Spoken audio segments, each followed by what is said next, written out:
আলহামদুলিল্লাহ, দরুদ পড়ছি রাসূল করিম সাল্লাল্লাহু আলাইহি ওয়াসাল্লামের প্রতি। আল্লাহ সুবহানাহু ওয়া তাআলা যাকে কোরআনের মতো নিয়ামত দান করেছেন,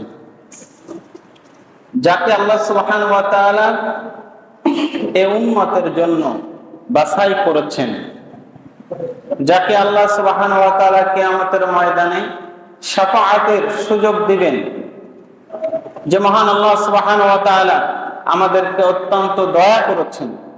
এজন্য আল্লাহ সুবহানাহু ওয়া তাআলা আমাদের মাঝেই আমাদের জন্য আল্লাহ তাআলা রব্বুল আলামিন বড় নিয়ামত কোরআন উপস্থিত আছে। বলি সুবহানাল্লাহ। কোরআনুল কারীমের ভিতরে আল্লাহ সুবহানাহু ওয়া তাআলা অসংখ্য জায়গায় নামাজের কথা বলেছেন, অসংখ্য জায়গায়। পাশাপাশি আল্লাহ সুবহানাহু ওয়া তাআলা যেখানেই নামাজের কথা বলেছেন, তার সাথে আল্লাহ সুবহানাহু ওয়া তাআলা যাকাতের কথা বলেছেন। বলি সুবহানাল্লাহ। যাকাত একটি আর্থিক ইবাদত, এটার সাথে সম্পর্কিত মানুষের অধিকার। ঠিক তেমনি ভাবে আল্লাহ সুবহানাহু ওয়া তাআলা এই জমিনের ভিতরে মানুষ যেন সুন্দরভাবে বাঁচতে পারে এবং আল হাক্কু লিস-সাইরি ওয়াল মাহরুম, প্রত্যেকটা সম্পদের ভিতরে আল্লাহ তাআলা গরিব এবং দুঃখীদের আল্লাহ তাআলা রব্বুল আলামিন হক রেখেছেন। সুবহানাল্লাহ। আমরা আজকে কুরআনুল কারীমের ভিতরে সূরাতুল বাকারা এবং সূরাতুল আনআম 41 নম্বর আয়াত, 141 নম্বর আয়াত থেকে আমরা কিছু কথা শুনব, যেটা দৈনন্দিন জীবনে আমাদের খুবই একটা প্রয়োজনীয় বিষয়। সেটা হলো ফসলের যাকাত।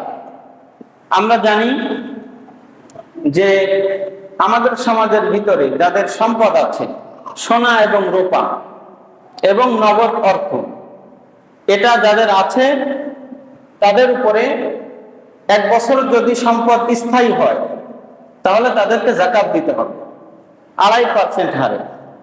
কিন্তু ফসলের যাকাতের সাথে আল্লাহ সুবহানাহু ওয়া তাআলা ফসলের যাকাত হলো যখনই ফসল পেকে যাবে, আপনি কাটবেন, কাটার পরপরই এই ফসলের যাকাত দিয়ে দিতে হবে। সুবহানাল্লাহ।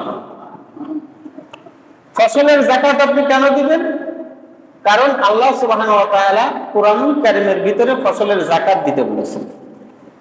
সূরাতুল বাকারা 267 নম্বর আয়াত, সূরা আল হাদীদ 7 থেকে 11 নম্বর আয়াত, সূরা আল আনআম 141 নম্বর আয়াত।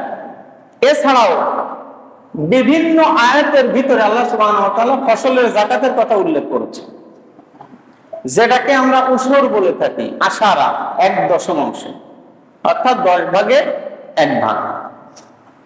কোন কোন ফসলে আপনি যাকাত দিবেন? যে ফসল আল্লাহ সুবহানাহু ওয়া তাআলা আপনাকে দিয়েছেন, কুরআনুল কারীমের ভিতরে এই আয়াত থেকে ইমাম আবু হানিফা রাহিমাহুল্লাহ তিনি বলেন যে জমিতে উৎপাদিত যে সমস্ত ফসল সংরক্ষিত করা যায়, যেমন কি সংরক্ষণ করা যায়, কিশমিশ সংরক্ষণ করা যেত সে সময়, যব সংরক্ষিত করা যায়, গম সংরক্ষিত করা যায়, সেই সময় কিন্তু ধান এভাবে ছিল না। এজন্য মুফাসসির کرام বলেছেন এটা ধান, যব, গম এটা সম জাতীয় বস্তু। এজন্য ধানও যেহেতু সংরক্ষণ করা যায়, সেহেতু ধানেরও কি করতে হবে? ফসলের কি দিতে হবে? যাকাত দিতে হবে। কতটুকু দিবেন? রাসূল করিম সাল্লাল্লাহু আলাইহি ওয়াসাল্লামকে আল্লাহ সুবহানাহু ওয়া তাআলা কুরআনুল কারীমের ভিতরে জানাচ্ছেন, যদি কোনো ব্যক্তি তার টাকা, সার এইগুলা দিয়ে যদি জমিতে সে চাষ করে, তাহলে 10 ভাগের 1 ভাগ দিবে, 10 ভাগের 1 ভাগ। আর যদি কোনো ব্যক্তি যদি তার কোনো কিছু করা লাগে নাই, শুধুমাত্র জমিতে ফসল বীজ ছেড়ে দিছে আর পানিও দেওয়া লাগে নাই, কোনো কিছু করা লাগে নাই, তাহলে তাকে দিতে হবে কি? কোনো কিছু করা লাগে নাই, সে কি করে নাই? চাষও করে নাই, সারও দেয় নাই, তাহলে তাকে দিতে হবে 20 ভাগের 1 ভাগ। এই যে আশারা 1/10 আমাদেরকে ফসলের যাকাত দিয়ে দিতে হবে।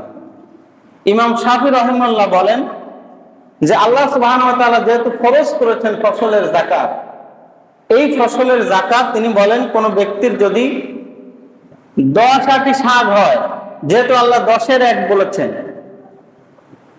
10-এর 1 ভাগ বলেছেন, কারো যদি 10 আটি শাক হয় তাহলে সে 1 আটি দান করে দেবে। সুবহানাল্লাহ বলেন। এখন আপনি দান করবেন কেন? আমরা দান কেন করব? কারণ দান করলে খুশি হয় কে? আল্লাহ সুবহানাহু ওয়া তাআলা। যখন আয়াত নাযিল হলো,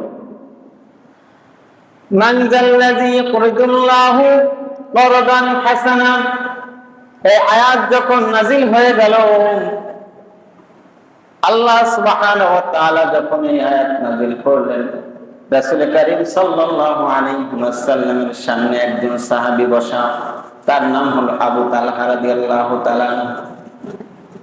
রাসূল কারীম সাল্লাল্লাহু আলাইহি ওয়াসাল্লাম আয়াত তেলাওয়াত করলেন, মান যাল্লাযী ইয়াকরিদুল্লাহু করদান হাসানা, তোমরা কে এমন আছো যে আল্লাহ পাক রব্বুল আলামিনকে ঋণ দিবে, কর্জ দিবে? সাহাবা কেরাম রাদিয়াল্লাহু তাআলা সামনে বসা, এখন আল্লাহ তাআলা চাচ্ছেন যে তোমরা আল্লাহকে কি দাও? ঋণ দাও, করদান হাসানা, উত্তম ঋণ দাও। তো আবু তালহা বলছেন যে ইয়া রাসূলুল্লাহ, আল্লাহ তাআলা রব্বুল আলামিন হলেন আল্লাহু গনিয়্যুন হামিদ, আল্লাহ তাআলা তার কোনো অভাব নাই, তিনি হলেন সব থেকে বেশি, যার ধন সম্পদের কোনো অভাব নাই, তিনি হলেন সব থেকে, পৃথিবীর সব থেকে, এই রাজ্যের সব কিছু, তাম কিছু সৃষ্টিকর্তা তিনি কিভাবে ঋণ নেন? তো রাসূল কারীম সাল্লাল্লাহু আলাইহি ওয়াসাল্লাম বললেন যে হ্যাঁ, আল্লাহ সুবহানাহু ওয়া তাআলা ঋণ নেন, কিন্তু মানুষ যেমন ঋণ নেয়, এই ঋণ নেওয়ার পরে মানুষ ওইটাই পরিশোধ করে। কেউ যদি কারো কাছ থেকে 10 টাকা নেয়, তো 10 টাকাই তো পরিশোধ করে।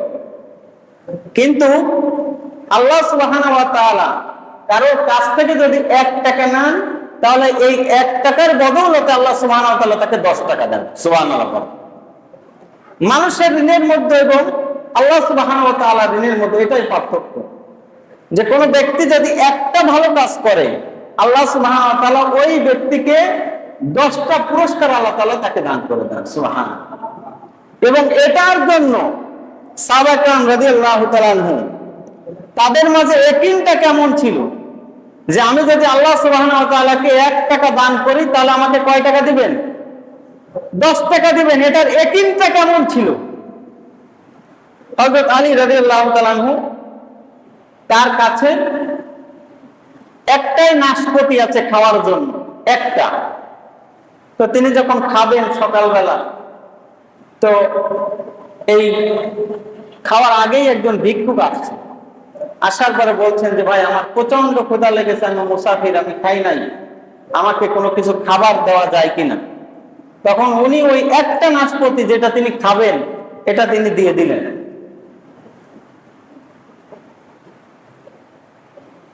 হযরত ওসমান রাদিয়াল্লাহু তাআলা আনহু, তিনি বিকাল বেলা, সন্ধ্যার আগে হযরত আলী রাদিয়াল্লাহু তাআলা আনহু কিন্তু না খাওয়া, কারণ একটাই ছিল, একটাই দিয়ে দিয়েছিলেন। হযরত ওসমান রাদিয়াল্লাহু তাআলা আনহু 9টা নাশপাতি নিয়ে বিকাল বেলা আসছেন। আসার পরে বলছেন যে আলী, এই 9টা তোমার জন্য বরাদ্দ হয়েছে, এই 9টা তোমাকে দেওয়ার জন্য বলা হয়েছে। তো তিনি 9টা নিলেন, গুনে দেখলেন যে 10-এর 1 কম আছে, 10টা থেকে একটা কম আছে। তো ইয়াকিনটা কেমন ছিল? তিনি ওটাকে নিয়ে বলছেন যে ভাই, এটা আমার হতে পারে না, এটা আমার হতে পারে না। বলছেন যে কেন? তা বলছে যে আমি আল্লাহ সুবহানাহু ওয়া তাআলার সাথে কমিটমেন্ট আছি যে আমি একটা দান করব, আমাকে দেয়া হবে কয়টা? 10টা। আমার ইয়াকিন আছে যদি আসার দরকার হয়তো আসবে 10টা, 9টা কেন? হযরত ওসমান রাদিয়াল্লাহু তাআলা আনহু তিনি পকেট থেকে আর একটা বের করে দিলেন। বের করে দিয়ে বললেন যে ভাই, আমিও তোমাকে পরীক্ষা করতেছিলাম, যে দেখতেছিলাম যে তোমার অবস্থা কি, এই যে তোমার 10টা নাশপাতি তুমি নিয়ে নেন। সুবহানাল্লাহ। সাহাবায়ে কেরাম রাদিয়াল্লাহু তাআলা আনহুর ইয়াকিনটা কেমন ছিল? আল্লাহ সুবহানাহু ওয়া তাআলা যে দিতে পারেন, এটা তাদের ইয়াকিনটা ছিল পুরোপুরি। আপনি, আমি, আমরা আমাদের এই ইয়াকিনটা তৈরি করতে পারি নাই বলে আমরা যখন আমাদের সম্পদ দিই তখন 10 বার আমাদের চিন্তা করা লাগে যে টাকা দিব কি দিব না, বাড়ি কি হবে কি হবে না, কোন অবস্থায় আছি, টাকা দান করলে কি কমে যাবে কিনা। এত হিসাবের পরে আমরা অনেকেই দান করি। কিন্তু সাহাবায়ে কেরাম রাদিয়াল্লাহু তাআলা আনহু এক দান করার ক্ষেত্রে এরকম ছিলেন। রাসূল কারীম সাল্লাল্লাহু আলাইহি ওয়াসাল্লাম যখন এই আয়াত তেলাওয়াত করলেন যে আল্লাহ সুবহানাহু ওয়া তাআলা আনফিক, তোমাদেরকে ব্যয় করার কথা বলেছেন, তোমাদেরকে নফল সদকা দেওয়ার কথা বলেছেন আল্লাহ তাআলা, তখন সেখানে আবু তালহা বলল, তালহা রাদিয়াল্লাহু তাআলা আনহু তিনি বললেন যে ইয়া রাসূলুল্লাহ, যেহেতু আল্লাহ সুবহানাহু ওয়া তাআলা বলেছেন, আমি আমার একটা বাগান আছে, বাগানটার নাম হলো বাইরুহা বাগান। এই বাগানে 600 খেজুর গাছ আছে। 600 কি আছে? খেজুর গাছ আছে 600। আপনারা জানেন আমরা যে এই যে বাজারের খেজুর গুলা খাই, এগুলো সব আমাদের এই ইন্ডিয়া, এরপরে পার্শ্ববর্তী দেশ, এই দেশগুলো থেকে বেশি আসে। মদিনার একটা খেজুর গাছে, মদিনার যে সমস্ত খেজুর গাছ, একটা খেজুর গাছে কমপক্ষে সব থেকে কমও যদি খেজুর হয়, তারপরেও 30 থেকে 40 মণ খেজুর হয় একটা গাছে।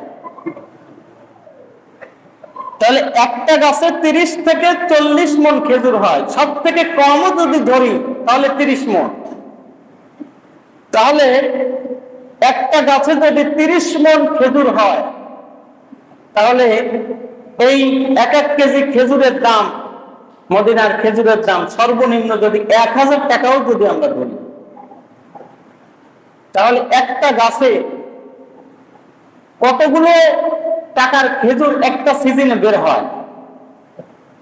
তাহলে এরকম করে যদি 600 খেজুর গাছ হয়, যার খেজুর গুলো পেকে আছে, এরকম অবস্থায় একজন সাহাবী বলছেন যে ইয়া রাসূলুল্লাহ, আপনার হাতটা বাড়িয়ে দিন, আমি আমার বাইরুহা বাগানের 600 খেজুর গাছ আমি আপনাকে দান করে দিলাম। সুবহানাল্লাহ। তাহলে 600 খেজুর গাছ, সেখানে 30 মণ করে প্রত্যেক খেজুর।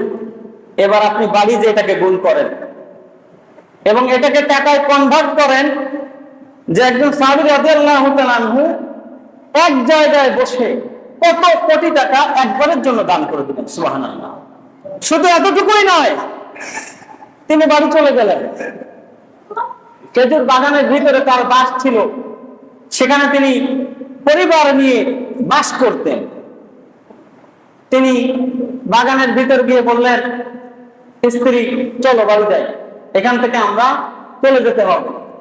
তো স্ত্রী বললেন যে মদিনার ভিতরে সব থেকে নয়ন জোড়ানো অবিরাম এত সুন্দর বাগান মদিনার ভিতরে আর নাই, তুমি আমাকে এই বাগান থেকে আমাদেরকে নিয়ে চলে যাচ্ছ, কোথায় যাবা? তো বলছেন যে আমি একটা ব্যবসা করে এসেছি। তো কি ব্যবসা? তো আল্লাহ রাসূল সাল্লাল্লাহু আলাইহি ওয়াসাল্লামের সাথে আমি একটা ব্যবসা করে এসেছি, যে আল্লাহ সুবহানাহু ওয়া তাআলা বলেছেন যে আল্লাহ তাআলা রব্বুল আলামিনকে যদি কোন ব্যক্তি ঋণ দেয়, আল্লাহ সুবহানাহু ওয়া তাআলা তাকে 1-এর 10 করে দেন। আমি আল্লাহ রাসূলের সাথে কমিটমেন্ট হয়েছি, এজন্য এই বাগানটা ধরে আমি দান করে দিয়েছি। সুবহানাল্লাহ। আমি আপনি আমাদের জায়গা থেকে যদি এরকম যদি মনে করেন যে একটা জায়গা, ভালো একটা জায়গা আছে, আপনার একটা ভালো একটা জমি আছে, মসজিদের কাজ হচ্ছে, মসজিদের ছাদ ফেটে গেছে, পানি পড়তেছে, আপনাকে আমাকে বলা হলো যে ভাই মসজিদে সাফ করতে হবে, আমার আপনার কন্ট্রিবিউট করা দরকার। তো এরকম কয়জন মানুষ পাওয়া যাবে যে বলবে যে অমুক জায়গায় একটা আমার জায়গা আছে, ভালো জায়গা, এটা বিক্রি করলে মসজিদের ছাদ হয়ে যাবে। অথবা এলাকার ভিতরে এমন একটা সমস্যা, কূপ খনন করতে হবে, পানি নাই, প্রচন্ড তাবদাহ, যে আমার অমুক একটা জায়গা আছে, এটা দিলে এই সমস্যার, এলাকার সমস্যার সমাধান হয়ে যাবে। তো আপনি জমিনটা দিয়ে দিলেন, তো আপনি এরপরে বাড়ি গেলেন, অনেকেই বাড়ি তার স্ত্রীর সাথে এটা মনোমালিন্য হবে কি হবে না? কথা বুঝেন না? মনোমালিন্য হবে কি হবে না? আপনার দেওয়ার মন আছে, কিন্তু আপনি বাড়ি গিয়ে এটার সাথে আপনার স্ত্রী বলতে পারে যে কি ব্যাপার, এত সুন্দর একটা জায়গা আমরা কিনলাম সন্তানের ভবিষ্যৎ করতে, আর তুমি এটা দিয়ে দিলা, দান করলে, তোমাকে পাগল করছে। তালহা রাদিয়াল্লাহু তাআলা আনহুর স্ত্রী কি বললেন? বললেন যে ঠিক আছে, আসলেই একটা ভালো কাজ করে এসেছেন আপনি, এটা আমার পছন্দনীয় হয়েছে। আল্লাহ সুবহানাহু ওয়া তাআলা চাইলে এই বাইরুহা বাগানের পরিবর্তে আল্লাহ তাআলা রব্বুল আলামিন আমাদেরকে জান্নাতের ভিতরে বাগান দিয়ে দিবেন। এই বলে স্ত্রী সন্তানদেরকে নিয়ে এই বাইরুহা বাগান থেকে তিনি বের হয়ে গেলেন। এজন্য আমাদেরকে আমাদের জায়গা থেকে যদি একিনটা যদি আমরা তৈরি করতে না পারি, তো আপনি আমি যতই দান করি না কেন, সাহাবা কেরাম রাদিয়াল্লাহু তাআলা আনহু ওই পরিমাণ ঈমান আমরা অর্জন করতে পারবো না। কিন্তু কাছাকাছিও যদি আমরা না যেতে পারি, তাহলে আমাদের দান, আমাদের সদকা, এটা দিয়ে আমরা কাঙ্ক্ষিত মান অর্জন করতে পারবো। এজন্য আমাদেরকে দান করার সময় এটা ইয়াকিন করতে হবে যে আল্লাহ তাআলা রব্বুল আলামিনকে আমি দিচ্ছি, এটা আল্লাহ সুবহানাহু ওয়া তাআলা আবার আমাকে ব্যাক দিবেন। রাসূল কারীম সাল্লাল্লাহু আলাইহি ওয়াসাল্লাম একবার তিনি তার ঘরের ভিতরে বাড়িতে একটা ছাগল জবাই করলেন। জবাই করার পরে হযরত আয়েশা রাদিয়াল্লাহু তাআলা কাজ করছেন, একটা রান ব্যতীত আর সব দিয়ে দিয়েছেন তিনি। রাসূলুল্লাহ সাল্লাল্লাহু আলাইহি ওয়াসাল্লাম ঘুরে আসলেন, আসার পরে বললেন যে আয়েশা, তুমি ছাগলের কি অবস্থা, কতটুকু আছে? তিনি বললেন যে ইয়া রাসূলুল্লাহ, ছাগলের শুধুমাত্র রান আছে, আর সব আমি দান করে দিয়েছি। তো রাসূল সাল্লাল্লাহু আলাইহি ওয়াসাল্লাম বললেন যে তুমি এই কথাটা বলো যে শুধুমাত্র এইটাই নাই আর সবকিছু আছে, মানে রানটাই নাই আর সবকিছু কি জমা আছে। কারণ কি? কারণ রাসূল কারীম সাল্লাল্লাহু আলাইহি ওয়াসাল্লাম বলেছেন, কোন ব্যক্তি দুনিয়ার জমিনের ভিতরে সে যা খাবে, যা করবে এবং যা আহার করবে, তার নিজের জন্য ব্যয় করবে, এটাই তার, বাদ বাকি আর কোনো কিছু তার না। মনে করেন কোন ব্যক্তি 1 কোটি টাকা না 10 কোটি টাকার মালিক, সে এমন অবস্থায় তার হাজার হাজার কোটি টাকা ব্যাংকে আছে, তার সন্তান আছে 4-5টা। হঠাৎ করে এই ব্যক্তি মারা গেল, এখন এই হাজার হাজার কোটি টাকা তার কাফনের কাপড়ের সাথে একটা চেক বেঁধে এটা দেওয়ার কোনো অনুমতি আছে নাকি? আছে নাকি? নাই। তার কারণ কি? সে যা দুনিয়ায় খেয়েছে আর যেটা পড়েছে পোশাক, এটাই তার, আর বাদ বাকি যা কিছু দান করেছে এটা পাবে আল্লাহর কাছে। আর যদি না পায়, তাহলে মারা যাওয়ার সাথে সাথে সন্তান লাশ নামানোর আগেই দেখবেন যে চেয়ারম্যান মেম্বার নিয়ে বাড়ি হাজির, যে আমার সম্পত্তি আমাকে আগে বুঝে দাও, এরপর বাপের লাশ কবরে নামাও। এরকম ঘটনা আছে না? এজন্য আমাদেরকে সতর্ক হতে হবে দান করার ক্ষেত্রে, যে আমি যা কিছু আল্লাহর জন্য দিয়েছি এটাই হলো আমার অ্যাসেট, এটাই হলো আমার সম্পদ, এটাই আল্লাহ তাআলা আমাকে দিবেন। আর যা কিছু আমি গড়েছি এগুলো কোনো কিছু আমার সাথে কি যাবে না। এজন্য আমাদেরকে এটা বুঝে আমাদের ফসলের যাকাত কি করতে হবে? আদায় করে দিতে হবে। যে আমরা যেহেতু কৃষি প্রধান দেশ, আমরা সকলেই কৃষির সাথে সম্পর্কিত, আমাদের জমিন আছে, আমরা ফসল ফলাই, আমরা আমাদের জমিনের ভিতরে ধান আছে। এখন কতটুকু ধান হলে আমাকে কি করতে হবে? এই ফসলের যাকাত দিতে হবে। মুফাসসিরগণ বলেছেন 5 ওয়াসাক, অর্থাৎ 647 কেজি কমসে কম। এর যদি কারো কম ফসল হয়, 647 কেজির কম ফসল হয়, তার জন্য যাকাত দেওয়া লাগবে না, তার ফসলের যাকাত দেওয়া লাগবে না। কিন্তু এর বেশি যদি হয় তাহলে তাকে অবশ্যই ফসলের যাকাত আদায় করতে হবে। যদি আপনি ফসলের যাকাত আদায় না করেন তাহলে এই ফসলের যাকাত আপনি আপনার পরিবার এটা খাবেন, এটা আপনার জন্য সই হবে না, এবং এর দ্বারা আপনার পরিবারের ভিতরে বারাকা অর্জন হবে না। কারণ আপনি যে সম্পদটা আপনার জন্য করে নিয়েছেন, এই সম্পদের ভিতরে গরিব এবং দুঃখীর হক আছে। আল হাক্কুল ইসসাইর ওয়াল মাহরুম, সমাজের ওই বঞ্চিত ব্যক্তি, যার প্রতিবন্ধী, যার স্বামী নাই, যে অচল, এই সমস্ত ব্যক্তির আপনার সম্পদের ভিতরে হক আছে। এজন্য মনে করেন যে আমরা কত মানুষ আমরা কৃষির সাথে সম্পর্কিত। আমরা রাসূল করিম সাল্লাল্লাহু আলাইহি ওয়াসাল্লাম বলেছেন, যাকাত তো বছর অন্তে দিতে হয়, এক বছর হলে, কিন্তু যখনই কোনো ফসল কাটা হয়, যে ফসলটা সংরক্ষণ করা যায়, এই ফসলটা সংরক্ষণ করা যায়, যখনই ফসল কাটা হয় তখনই আপনাকে এই ফসলের উসুর আদায় করে দিতে হবে। এখন আপনি যে কৃষির সাথে সম্পর্কিত আছেন, আপনি যদি 10 আটি আপনার শাকও হয়, আপনি এখান থেকে আল্লাহর জন্য 1 আটি দিয়ে দেন, বাড়িয়ে দিবেন কি? আল্লাহ সুবহানাহু ওয়া তাআলা। একটা সময় আমাদের এই সমাজের ভিতরে দানের প্রচলনটা আমাদের অনেকটা বেশি ছিল। বৈশ্বিক পরিবেশের কারণে এই যে প্রচন্ড যে অবস্থা বিরাজ করছে, এর জন্য মানুষের জীবন নাভিশ্বাস। একদিকে তেলের দাম বৃদ্ধি, একদিকে দ্রব্যের দাম বৃদ্ধি, মানুষ যে প্রতিদিন তার নিত্য চাহিদা পূরণ করবে এটাও অনেকে পারতেছেন। এই জন্য আমাদেরকে এই জায়গায় আমাদেরকে অবশ্যই খেয়াল রাখতে হবে যে আমি যা কৃষির সাথে সম্পর্কিত আছি, বিশেষ করে ধান, এই ধান যদি আমার 647 কেজির বেশি হয়ে যায় তাহলে আমাকে অবশ্যই আমাকে ফসলের যাকাতটা আদায় করে দিতে হবে। আপনি ফসলের যাকাত কোথায় দিবেন? আপনার সূরাতুত তাওবার 60 নম্বর আয়াতে আল্লাহ সুবহানাহু ওয়া তাআলা 8টি খাতের কথা বলেছেন। ইন্নামাস সাদাকাতু লিল ফুকারাই ওয়াল আমিলিনা ওয়াল মুআল্লাফাতুল কুলুবুহিম ওয়া ফির রিকাব ওয়াল গারিমিনা। এখানে আল্লাহ সুবহানাহু ওয়া তাআলা বর্ণনা করেছেন এতিম, মিসকিন, এরপরে মুসাফির, যেখানে যেখানে যাকাত দেওয়া যায় সেইখানে আপনাকে যাকাত, এই ফসলের যাকাত আপনি দিবেন। আমরা অনেকে একটা ভুল কাজ করে বসি, এই জায়গা থেকে আমাদেরকে বের হয়ে আসতে হবে। সেটা হলো আমাদের ফসলের যাকাত বিভিন্ন মহল্লায়, বিভিন্ন মসজিদে এই ফসলের যাকাতের অংশটা আমরা মসজিদে দিই। এইটা আপনি মানেন এবং না যে আমার মনে করেন যে ফসলের যাকাত হয়েছে, বা অনেকে এটা মাপেও না, ধান গম এটা কি করে একসাথ করে, এরপরে অনেক আছে যারা প্রথমে মাচায় তোলার পরে যা কিছু থেকে যায় এটা দিয়ে দেয়, এরকম লোকও আছে।